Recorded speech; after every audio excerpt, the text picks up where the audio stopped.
Hello, amigos, and welcome to another episode of Inside the Ropes with Coach Mario. Coach Mario, owner and head coach of Warriors Pride Boxing Academy here in Miami, Florida. Happy Monday, guys. Happy Mondays. Today, we're going to be talking about science, facts, and truth. Not rumors, not outrage, and not emotional outbursts. This video is going to be in English because it addresses individuals who unfortunately have been talking irresponsibly against Subriel Matias. I'm referring to Chris Algieri, Timothy Bradley, and others calling Subriel Matias a cheater without understanding anything about the testing process. Let's start with respect. I respect every fighter who steps into a boxing ring. I respect champions, prospects, journeymen, and former champions. And I respect honest, educated criticism. But let me remind everyone of something important that somehow gets ignored.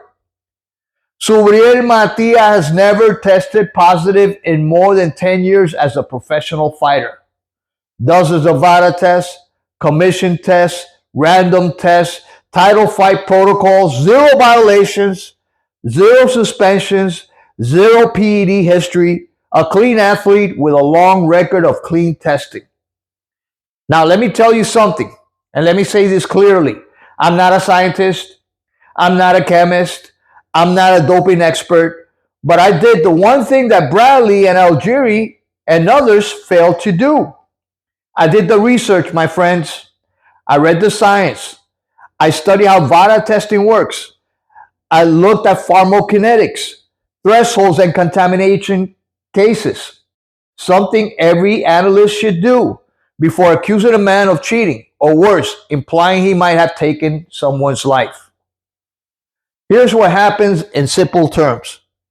Matias tested clean days before traveling to New York. Days later, VADA tested him again in New York. That test showed 0.085 nanograms of ostarine. Not 8.5, not 1.5, not even 0.5. 0.085, a microscopic trace amount. Now let's understand what that means. For context, performance enhancing ostarine levels, the ones that give muscle gain or strength, show up between 5 and 50 nanograms, sometimes higher. Matias tested at 0.085 nanograms, 85 picograms. That's a level so minuscule that the New York Athletic Commission has a clear rule. Anything below 1.0 is considered contamination, not intentional doping. Matias was 10 times below that threshold. You cannot cheat with 0.085. You cannot gain performance. You cannot get stronger, faster, or more explosive. It is scientifically impossible. So now let's examine the only two possibilities. Intentional doping, number one. Number two, accidental contamination. If Subriel had intentionally used ostarine, here's what would have happened. He would have tested positive in both tests. Levels would be much higher. The substance would stay in the system for weeks. The metabolite profile would show consistent dosing. The numbers wouldn't be below the contamination threshold. None of that happened. But contamination cases, they look exactly like this. Clean tests, travel, new environment, new hotel products, tiny one-time spike, below threshold, no performance benefit, no repeated positives.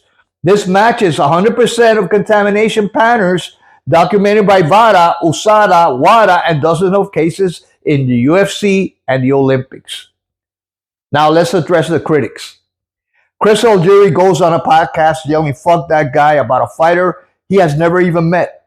And then he implies that Dadashev tragedy makes sense because of a contamination level trace. Chris, that is not a commentary, that is malice, and legally, that is defamation territory. Timothy Bradley, you're a disciplined fighter, a clean athlete, and someone I've admired. Well, what you said here was not based on science, facts, or knowledge. It was based purely on emotion and misunderstanding.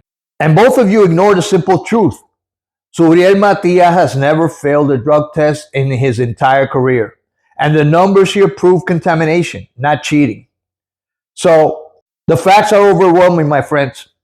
Here is a complete picture based on evidence, not emotion.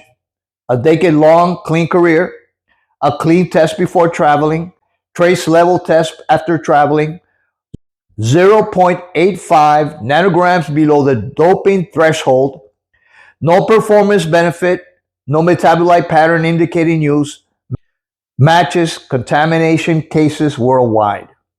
No doping expert, no commission, no scientist would call this intentional doping. Let me just say this. I'm not an expert, but I did the research. And I can understand this with honest effort. There is no excuse for former fighters and professional analysts to accuse a man of cheating or suggest he may have contributed to a death with absolutely zero scientific basis. That is irresponsible, that is unfair, and that is wrong. Subriel Matias, bottom line, my friends, is not a cheater. The science proves it. The timeline proves it. His entire career proves it. And now let me address another completely false narrative being pushed by critics. The comparison between Subriel Matias' test results and Ryan Garcia's test results. Some people, including Algieri, Bradley, and others, are responsibly saying, well, Ryan popped, so Matias popped. No, absolutely not. These cases are not even in the same universe. Let's compare the actual numbers. Ryan Garcia ostarine level was 6.0 nanograms. Subriel Matias ostarine level 0.085 nanograms. Now let's compare them mathematically. 6.0 nanograms versus 0.085 nanograms. Divide 6.0 between 0.085 equals 70.5. That means Ryan Garcia had more than 70 times the amount of ostarine that Subriel Matias had. Let me repeat that again so nobody misses it. Ryan's results was over 70 times higher. These are not comparable numbers, my friends. Not even close. Not even in the same category scientifically. What do these numbers mean scientifically? All right, let's look at that. 6.0 for Ryan Garcia falls within performance enhancing ranges, indicates intentional ingestion, matches dosing patterns seen in doping cases, led to a suspension and a fight being overturned. Subriel Matias, 0.085, a trace amount below the 1 nanogram contamination threshold set by New York State Athletic Commission, too low to provide any performance benefit, matches contamination, not usage, allowed to fight because there is no doping violation. Why was Ryan Garcia punished but cleared Matias? It's simple. Ryan Garcia, 6.0 nanograms, multiple positives, high levels, metabolites, patterns consistent with intentional use, he was suspended. Subriel Matias, 0.085 nanograms, one isolated trace, below threshold, no metabolite pattern, no benefit, not a violation, Chris, not a violation, Timothy Bradley. He was cleared to fight. Do the research, guys, before you open your mouth. You guys are professionals. You guys are boxers. You shouldn't be spreading hate. All right? When you look at the math, the science, the levels, and the detection patterns, Ryan's case was equally significant to doping. Matias' case is equally significant to contamination. Anyone arguing otherwise is either uninformed or pushing an agenda. This is all I have to say for today, my friends. This is Coach Mario, owner and head coach, Warriors Pride Boxing Academy here in Miami, Florida. Inviting you to share, like, and subscribe to this channel. But until next time, have an excellent week. God bless you all, and peace.